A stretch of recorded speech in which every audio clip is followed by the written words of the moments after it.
1972 quarter value. How much is it worth today? If you have been wondering whether you can afford to buy a 1972 quarter coin, you have come to the perfect guide to make an assessment. The reality is that there are quite a lot of 1972 quarters that have been in circulation, and because of this enormous number of circulated coins from this series, its overall demand amongst the coin collectors has diminished understandably. However, it doesn't mean that all of these coins are worthless, because some can even be sold for prices higher than you can even fancy in your wildest dreams. The real art is to spot that gem from millions of other coins. So, if you are ready to learn all the important things about this coin series, let's get started. 1972 quarter value chart.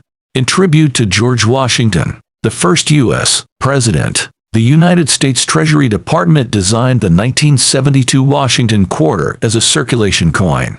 The overall mass of this coin is around 5.67 grams, and its diameter is about 24.3 millimeters. Between 1932 and 1966, the mint produced Washington quarters with 90% silver content.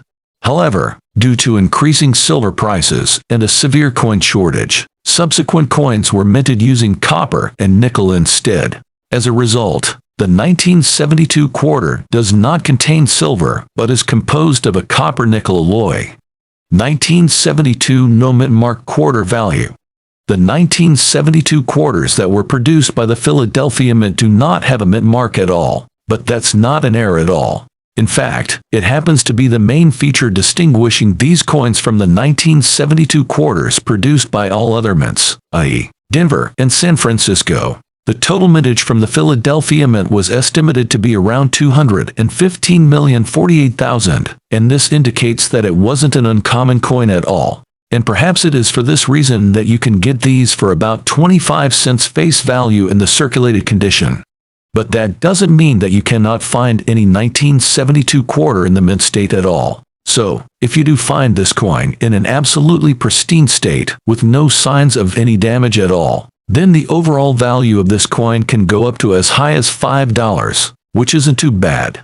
Moreover, even though the Philadelphia minted 1972 quarters have been quite a lot in number, it is very hard to find this coin in the M66 condition, and because of this rarity, you can sell it for a substantially higher price. And when M66 are just a few hundred in number, you can very well guess how challenging it would be to come across a coin from this series that belongs to the M67 grade condition. Back in 2018, as per the PCGS notes, a 1972 quarter was graded at M67 and was sold for a high price of $1,320 in an auction. 1972 D quarter value.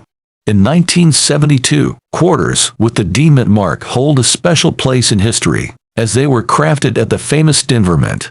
If you're curious about where to find this little D, just take a peek next to Washington's hair tie on the front side of the coin. With an impressive production run of 311,067,732 Washington quarters that year, these Denver struck coins are anything but rare. For the most part, you'll find that circulated 1972 quarters have a value equal to their face amount, just a cool 25 cents. Now, uncirculated 1972 Denver quarters are a different story. They are quite scarce, and if you're lucky enough to spot one without any mint mark signs, you could be looking at a value ranging from $1 to $5. As for the creme de la creme, the PCGS reports that the most valuable 1972 quarter was sold at auction in 2014, fetching an impressive $3,055. So, who knows, you might just have a hidden gem in your pocket change. Those who admire 1972 Washington quarters should pay special attention to the ones bearing an S mint mark.